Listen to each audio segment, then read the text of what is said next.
Uncle George. Yes, sir. How are you? Very good, very good. How you doing? Very good. Yes, sir. Yes, sir. Thank you, sir. Hey. How's everything? Everything's great. Everything's good. Yes, sir.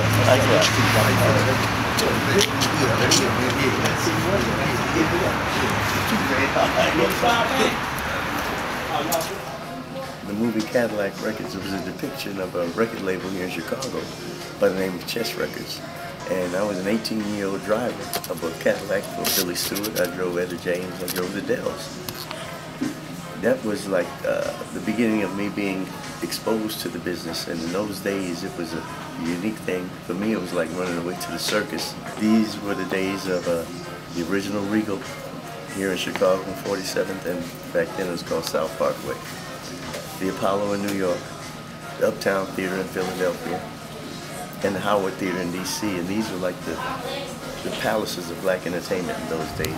But this was where the original Regal was here. There was no parking lot. There was, you know, some apartment buildings and stuff, but there was no parking. A few other storefronts, but this was it. This was the original Regal. And the last owner of the Regal was a black man that was full of products. That was a guy that lived out in, I think it was either Harvey or Robbins. He built a mansion right in the middle of the hood. And these were the full of products people used to go door to door with their black cases selling hair products and facial stuff to mostly women, black women. I learned how to merchandise and sell and understand what buying was, what the record industry was all about as far as sales. And in Chicago, we had 10 black one-stops, and I worked for the largest. It was One Stop Records Incorporated. He had 5 one-stops. His name was Jimmy Manette, and he had a 20-store chain called Mooseville Records.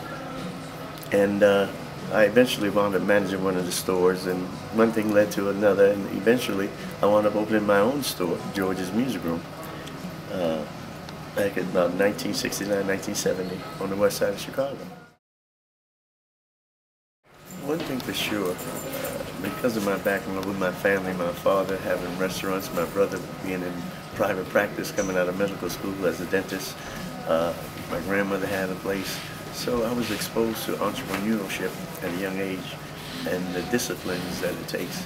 And the most important thing that I learned from my father was customer service.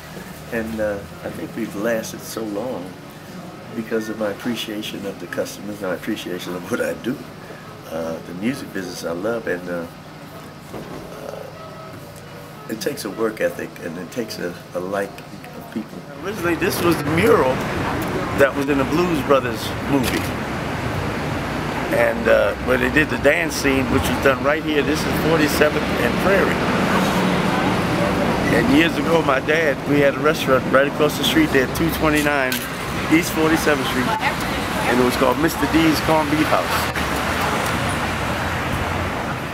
I refused to accept the fact that I was in a record store business. I accepted the fact that I was part of the entertainment business.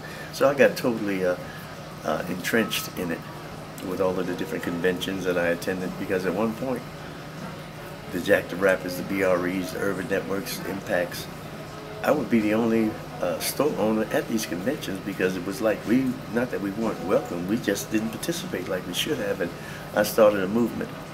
I learned that, you know, an artist was a priority when they brought him to the conventions, and I got to meet all of these artists at the beginning. And when they came to Chicago, they had to come to George's.